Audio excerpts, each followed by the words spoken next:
Kali ini aku mau bawain cerita horor yang datang dari daerah Jawa Barat.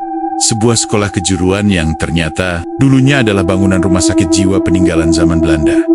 Dari luar, sekolah itu kelihatan biasa aja, tapi warga sekitar udah lama ngecap tempat itu sebagai lokasi angker. Katanya, ada bagian gedung yang gak pernah dipakai, bukan karena rusak, tapi karena ada sesuatu di sana. Namanya pintu ke-13. Pintu ini bukan cuma misterius, tapi katanya bisa bikin orang hilang kalau asal buka. Anehnya, secara fisik pintu ini gak kelihatan sama semua orang, hanya muncul di waktu-waktu tertentu, biasanya. Dan cuma orang tertentu yang bisa lihatnya. Sekolah ini ada di pinggiran kota kecil, dikelilingi kebun kosong dan sawah.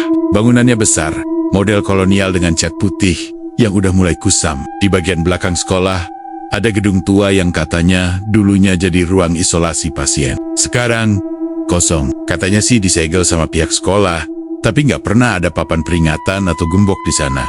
Cuma, siapapun yang lewat situ malam-malam, pasti bilang ngerasa aneh, dingin, sunyi, dan kadang ada suara langkah kaki, padahal nggak ada siapa-siapa. Aku pertama kali dengar cerita ini dari temanku, Niko. Dia anak kelas 2 jurusan TKR Turkonalko, tapi hobinya cari hal-hal berbau mistis. Dia cerita waktu itu dia pulang kegiatan ekstrakurikuler, agak malam, habis bantu bersihin bengkel, dia lewat lorong belakang gedung C, buat jalan pintas ke parkiran. Di situ dia ngeliat ada satu pintu aneh yang sebelumnya nggak pernah ada. Warnanya hitam legam, kusam, dan di atasnya ada angka kecil, 13. Sumpah, ya, gue ngeliat langsung. Pintu itu kayak tiba-tiba nongol aja, nggak nyambung sama dinding lainnya, kata Niko. Waktu dia deketin, tiba-tiba suasana langsung berubah. Angin jadi dingin banget. Dan entah kenapa dia ngerasa kayak ada yang manggil pelan dari balik pintu. Nik, Nik. Suara itu lirih, tapi jelas. Bikin bulu kuduk langsung berdiri. Niko langsung lari. Besoknya dia demam 3 hari. Aku awalnya masih mikir, mungkin Niko halu atau kecapean. Tapi makin kesini, makin banyak kejadian janggal yang bikin aku mikir 2 kali. Kayak teman sekelasku, Adit, pernah bilang kalau dia juga pernah lihat pintu itu. Dan pas dia mau motret, kameranya langsung, fotonya rusak. Bahkan setelah dia restart HP-nya, file itu nggak pernah bisa dibuka lagi. Satu hal yang bikin semua makin aneh. Para guru dan staf sekolah kayak menutupi hal ini. Mereka selalu jawab dengan singkat kalau ada yang nanya soal gedung belakang, itu area kosong, jangan ke sana. Gitu doang jawabannya. Sampai akhirnya aku mulai ngalamin sendiri. Waktu itu aku lagi ikut kegiatan pramuka malam hari di lapangan belakang. Setelah acara selesai, aku disuruh bantu bawa alat ke gudang yang letaknya deket banget sama gedung C. Pas jalan sendirian, aku ngerasa lorong itu beda. Biasanya lampunya remang-remang, tapi malam itu mati total.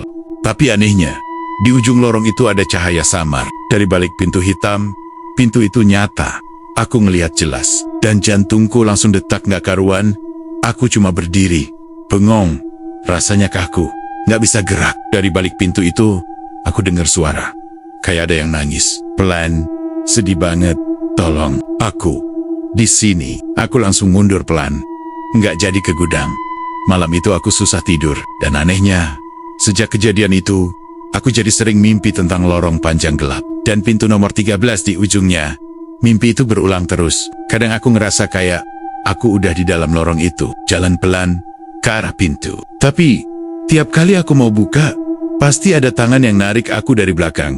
Nyeret aku masuk, pagi-pagi pas bangun, badanku pegal semua.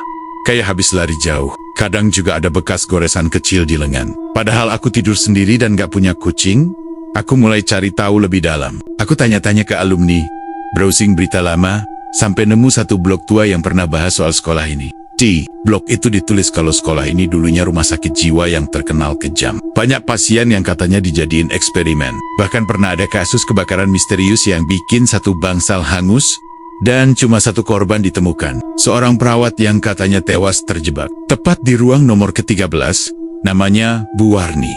Beberapa bilang dia baik, tapi setelah meninggal, banyak cerita aneh bermunculan. Kayak pasien-pasien yang aku masih sering didatangi sosok suster berambut panjang. Waktu rumah sakit itu tutup, bangunan itu sempat kosong puluhan tahun sebelum akhirnya direnovasi jadi sekolah. Tapi lorong itu nggak pernah benar-benar dibuka, hanya ditutup tembok tipis. Dan jadilah tempat yang sekarang disebut Gedung C. Bikin merinding, ternyata dari denah lama rumah sakit itu, memang ada 13 pintu di lorong belakang. Tapi di denah sekolah sekarang, Cuma ada 12 ruang. Yang ke-13 hilang, dihapus. Tapi pintunya kadang muncul dan buat orang yang bisa lihat. Katanya, mereka punya hubungan khusus sama kejadian masa lalu. Entah mereka reinkarnasi, entah mereka punya darah yang sama, atau mereka memang dipanggil. Aku belum tahu aku termasuk yang mana. Tapi sejak malam itu, hidupku berubah. Aku mulai dengar bisikan aneh tiap malam Jumat. Pintu kamarku suka kebuka sendiri jam 2 pagi. Dan yang paling parah, aku sempat lihat bayangan perempuan berdiri di cermin kamarku. Rambutnya panjang, bajunya putih kotor, dan dia senyum. Aku nutup cermin itu pakai kain. Tapi kadang aku dengar suara ketukan. Cerita ini belum selesai, dan mungkin semua baru dimulai. Waktu terus berjalan, dan aku mulai sadar. Semua ini nggak bisa aku biarin begitu aja. Apalagi setelah kejadian dengan Rizky, anak kelas sebelah. Rizky itu tipe orang skeptis banget, anti banget sama hal mistis. Tapi setelah dia dengar soal pintu ke-13 dari teman-teman, dia malah penasaran dan pengen buktiin kalau semua itu cuma omong kosong. Jadi suatu malam, dia sengaja nginep di sekolah bareng 2 temennya. Alasannya sih buat tugas kelompok. Tapi sebenarnya mereka pengen buktiin pintu itu ada. Mereka bawa handycam dan alat perekam suara. Rekaman itu yang akhirnya viral setelah ditemukan oleh petugas kebersihan. 2 hari kemudian, isinya di menit-menit awal, semuanya biasa aja. Mereka ketawa-ketawa, keliling sekolah. Tapi masuk jam 2 pagi, suasana mulai berubah. Kamera mulai ngeglik. Mereka mulai panik karena satu persatu alat mereka mati.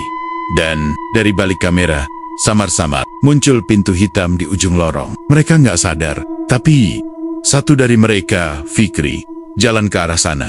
Gue dengar suara orang nangis. Setelah itu, gambarnya goyang, teriakan, kamera jatuh, rekaman berhenti di situ. Yang ditemukan besoknya cuma handycam dan sepatu Fikri.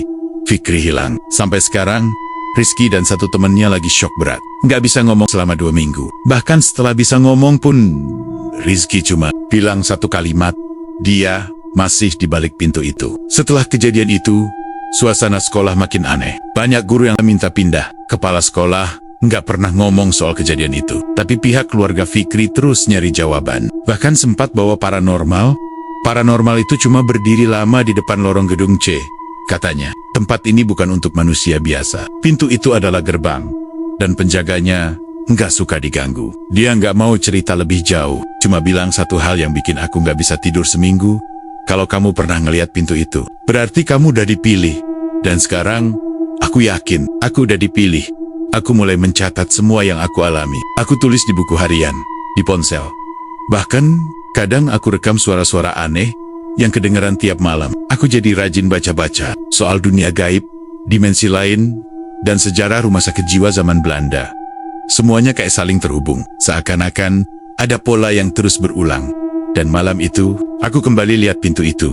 Aku pulang lebih malam dari biasanya, karena bantu guru pembimbing nyusun alat-alat praktik. Jalan ke parkiran harus lewat lorong belakang gedung C. Awalnya biasa aja, sampai aku sadar, dan entah kenapa, langkah kakiku jadi berat. Pintu ke-13 muncul lagi. Kali ini lebih jelas, kayak memang nungguin aku. Tanpa sadar, aku maju beberapa langkah. Tanganku gemetar, tapi dalam hati aku penasaran banget. Apakah memang benar ada dunia lain di balik pintu itu? Atau semuanya cuma halusinasi? Tiba-tiba, pintu itu kebuka sendiri. Pelan, suara enselnya nyaring banget, dan di baliknya cuma kegelapan. Tapi kegelapan itu kayak hidup. Bukan cuma gelap biasa, rasanya kayak aku ditarik masuk cuma dengan ngelihatnya.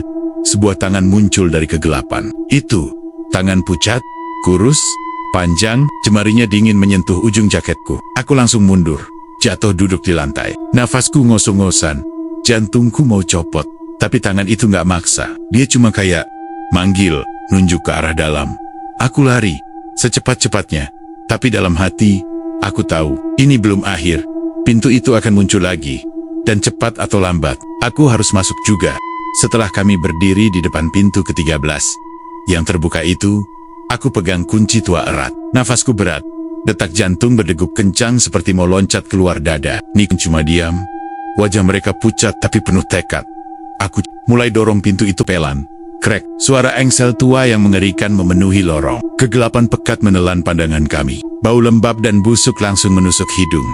Di balik pintu itu, lorong panjang gelap membentang. Suara rintihan dan jeritan samar terdengar dari kejauhan. Langkah kakiku menggema, tapi seolah-olah ada bayangan bergerak mengikutiku. Tiba-tiba, Warni muncul. Sosoknya yang menyeramkan, dengan mata kosong dan senyum mengerikan. Dia mengangkat kunci tua yang sama seperti yang aku pegang. Selamat datang, penghubung antara dunia, katanya lirih, tapi dingin. Aku berusaha lari, tapi tubuhku terasa berat seperti ditarik ke dalam lorong. Suara bisikan memenuhi telinga. Buka, buka, buka. Teman-temanku berusaha menarikku keluar, tapi aku tertahan. Dalam keadaan setengah sadar, aku teringat apa yang Pak Surya bilang. Semakin kamu takut, semakin kuat mereka. Aku berusaha tenang, tarik napas dalam-dalam, dan menguatkan tekad. Dengan segenap keberanian, aku pegang kunci itu, dan memutarnya. Tiba-tiba lorong itu berguncang. Suara jeritan berubah jadi lengkingan nyaring, dan cahaya mulai menyilaukan. Ketika semuanya mereda, aku sudah berdiri kembali di lorong sekolah. Pintu ke-13 tertutup rapat. Niko dan pembantuku berdiri. Kami kelelahan, tapi lega. Pak Surya muncul, menatap kami dengan senyum tipis. Kamu berhasil menutup pintu itu, tapi ingat, penjaga selalu ada di sekitar. Jangan pernah lupa. Setelah itu, suasana sekolah kembali normal. Pintu ke-13 tak pernah muncul lagi, tapi aku tahu, ceritaku ini bukan hanya soal horor. Ini tentang keberanian, dan memilih untuk menghadapi ketakutan terdalam setelah malam itu. Aku merasa ada beban berat yang terangkat. Tapi, aku juga sadar, hidupku nggak akan pernah sama lagi. Teman-teman yang ikut malam itu juga berubah. Niko jadi lebih pendiam, bahkan kadang ngomong sendiri. Aku paham, kami semua pernah melewati sesuatu yang gak bisa dijelaskan. Sekolah mulai terlihat lebih tenang. Tapi aku tetap gak berani lewat lorong gedung C sendirian. Kadang aku lihat guru-guru saling melirik ketika melewati lorong itu. Kayak mereka tahu sesuatu, tapi gak mau cerita.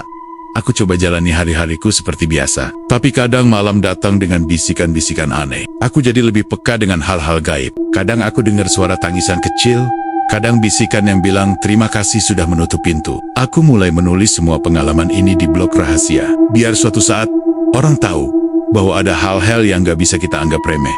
Tapi, ada satu hal yang paling membuatku bingung. Setelah pintu itu tertutup, aku merasa ada yang mengikuti bukan dengan kehadiran yang menakutkan, tapi seperti bayangan kecil yang selalu ada di belakangku. Suatu malam, aku lihat bayangan itu di pojok ruangan. Bayangan seorang perempuan dengan senyum tipis dan tatapan lembut. Aku nggak takut, malah merasa anehnya seperti ada yang menjaga. Mungkin itu Bu Warni, tapi bukan lagi sebagai penjaga pintu, melainkan sebagai pelindung. Waktu berjalan, kehidupan sekolah kembali normal. Lorong gedung C tidak pernah lagi menunjukkan tanda-tanda keanehan. Pintu ke-13 hilang dari pandangan semua orang. Aku sudah belajar menerima bahwa dunia ini penuh misteri yang kadang nggak bisa kita pahami. Aku tetap waspada, dan aku jadi lebih dekat. Kami sering cerita pengalaman masing-masing, dan kami sepakat untuk menjaga rahasia ini bersama. Aku pun mulai aktif membantu mereka yang mengalami kejadian aneh. Mencoba menjadi penjaga kecil di antara kami. Sekolah itu kini bukan cuma tempat belajar, tapi juga tempat di mana aku belajar tentang keberanian, ketakutan, dan kekuatan yang tersembunyi di dalam diri.